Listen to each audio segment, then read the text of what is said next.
सभी किसान भाई बहन व मातृ शक्ति को राजेश कटारिया तरफ से नमस्कार।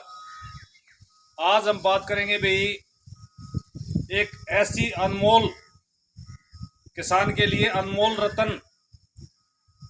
जब भी आप अपने खेत के अंदर सॉइल ट्रीटमेंट करें या भाई आप जड़ों के माध्यम से जब भी आप खाद दें, खासकर जो जैविक किसान है उसके लिए जिस टॉपिक पे आज हम बात करेंगे, जीवाणुओं का भंडार होता है। तो वीडियो पर आगे बढ़ने से पहले सभी किसानों से अनुरोध करूंगा भाई जो भी हमारे चैनल पे नए हैं वे चैनल को सब्सक्राइब जरूर कर लें और साथ के साथ बेल आइकन दबा दें और वीडियो अच्छी लगे तो लाइक और शेयर जरूर करें, क्योंकि आपके लाइक से हमारा मोटिवेशन बढ़ता है। तो मोटिवेशन जब हमारा बढ़ेगा तो आपके लिए एक से एक बेहतर वीडियो हम लाने की कोशिश करते रहेंगे। तो भी बात करते हैं भाई इसका कैसे इस्तेमाल करें और भाई इसके अंदर क्या क्या खूबी होती है। तो मैं दिखाने जा रहा हूं,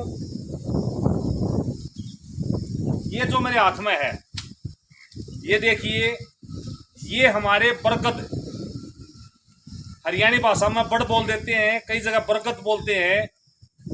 बड़ या पीपल के पेड़ के नीचे की जो मिट्टी होती है इसके अंदर करोड़ों की संख्या में सूक्ष्म जीव होते हैं जो हमारी जमीन को भुरभुरी बनाने में, साथ ही साथ जो भी हमारे जमीन के अंदर जो फिक्स हो जाते हैं न्यूट्रेंट, जब भी हम DAP, urea, potash, zinc, sulphur किसी भी चीज का हम इस्तेमाल करते हैं तो हमारी फसलों को वो कभी भी 100% नहीं मिलता है। तो वो हमारी जमीन के अंदर फिक्स हो जाता है, लॉक हो जाता है। तो उसको हमारे पौधे को ग्रहण कराने में बहुत ही मददगार होता है। जैसे कंसटिया काम क्या होता है, जो भी हमारा डीएपी, पोटास या भी हमारा नाइट्रोजन जो हमारे लॉक हो जाती है उसको अनलॉक का काम करता है कंसटिया। तो इसी तरह से ये हमारे खेत में जब भी हम इसका इस्तेमाल करेंगे तो हमारे खेत में करोड़ों की संख्या में सूक्ष्म जीवाणु की संख्या बढ़ जाएगी। और जैसे जैसे खेत के अंदर सूक्ष्म जीवाणु की संख्या बढ़ेगी तो आपका पौधा अच्छी तरह से ग्रो भी करेगा, साथ ही साथ उसकी जड़ों का विकास होगा और साथ ही साथ उसके तने का विकास होगा।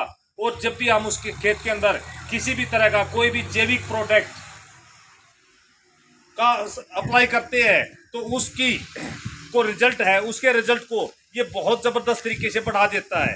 तो अब बात आती है इसका इस्तेमाल हम कैसे करेंगे।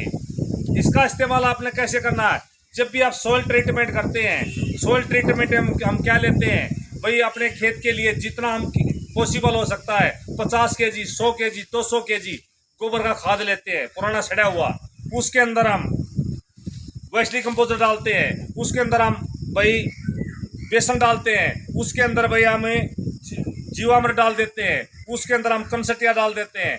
तो उसी के दौरान आप ये लगभग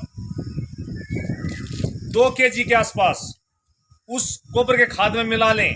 गोबर में खाद के अंदर मिलाने से उसके अंदर सूक्ष्म जीवाणुओं की जो संख्या है वो काफ़ी मात्रा में बढ़ जाएगी। और उसको अच्छी तरह मिक्स करके अपने खेत के अंदर उसको अप्लाई कर दें, खेत के अंदर उसको छिड़काव कर दें, डाल दें, फिर उसको अंदर जुताई कर दें। तो कुछ समय के बाद देखोगे आपके खेत की जो सूक्ष्म जीवाणु हैं वो काफ़ी मात्रा में बढ़ जाएंगे और साथ ही साथ आपकी जो ज़मीन है वो काफ़ी उपजाऊ हो जाएगी। और साथ ही साथ उसके अंदर जो कार्बन है, कार्बन की जो जैविक कार्बन है उसकी संख्या भी काफ़ी मात्रा में बढ़ जाएगी। तो इसका इस्तेमाल कैसे करते हैं, जब भी हम जड़ों के माध्यम से, एप्पल बेर की खेती है, अमरूद की खेती है, तो जड़ों के माध्यम से हमारे फल का साइज बढ़िया बने, हमारे फल में चमक अच्छी आए, तो उसके लिए जब भी हम सॉइल ट्रीटमेंट के द्वारा या भी जड़ों के माध्यम से खाद देते हैं तो उसके अंदर आप मिला सकते हैं।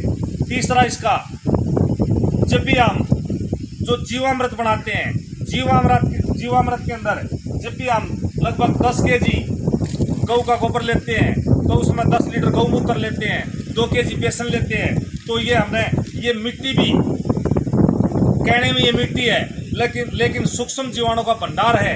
ये आप अगर एक मुट्ठी भी उसके अंदर डालेंगे तो देखेंगे उसके जो रिजल्ट है वे आपके कई गुना बढ़ जाते हैं। इसका यूज करने से किसान की जो फसल होती है वो और किसान से अलग हटके होगी और इसका कोई पैसा नहीं लगता। और इसको आप अगर साल में 3 से 4 बार अगर खाली इसका लगभग 15 से 20 केजी जैसे ये पत्ते हटाए, खासकर बरसात के मौसम में इस तरह से पत्ते हटा लेंगे। पत्ते हटाने के बाद जब आप इसको इकट्ठा कर लेंगे अच्छी इस तरह से इकट्ठा करने के बाद इसको लगभग 15 से 20 केजी ले लें और अकेले अगर इसका छिड़काव अगर आप खेत के अंदर करते हैं तो इससे भी आपके खेत के अंदर कम से कम ये मान कर चलिए आप एक डीएपी, एक यूरिया, एक जिंक, एक पोटास अगर ये सारा सब कुछ मिला के डालते हैं तो उससे ये दुगना अकेला काम करता है। तो इसके अंदर इतने सूक्ष्म जीव का खजाना छिपा हुआ है। तो हर किसान से हम यही अनुरोध करेंगे वो अपने खेत के अंदर या सॉइल ट्रीटमेंट करते हैं या जड़ों के माध्यम से खाद देते हैं या भाई उसको जब भी अपने खेत के अंदर कठोरतापन दिखाई दे रही है, हार्डनेस दिखाई दे रही है, क्योंकि हम रासायनिक खाद का रेगुलर इस्तेमाल करते हैं तो हमारी ज़मीन बंजर होती जा रही है, तो उसका उपजाऊ बनाने में बहुत बड़ा ये सहायक होता है। तो आज की वीडियो में इतना ही। तो धन्यवाद दोस्तों। जय हिंद, जय भारत, जय माता दी।